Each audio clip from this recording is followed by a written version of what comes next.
My name is Zoe Buckman and I'm a multidisciplinary visual artist. I actually tend to use textiles mainly within my work, and within that I do a lot of hand embroidery.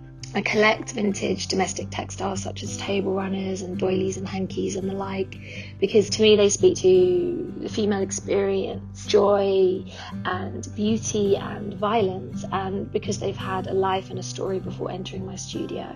And then dancing around in my mind is always a vast array of source material.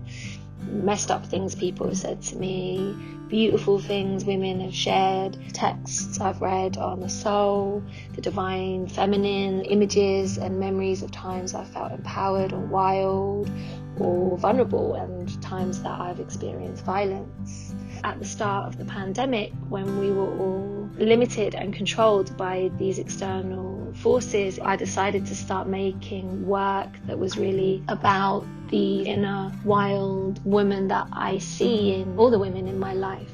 I intend them to be joyful, empowered figures, as well as authentic depictions of us. I'm always examining in my work the complexities of our experience.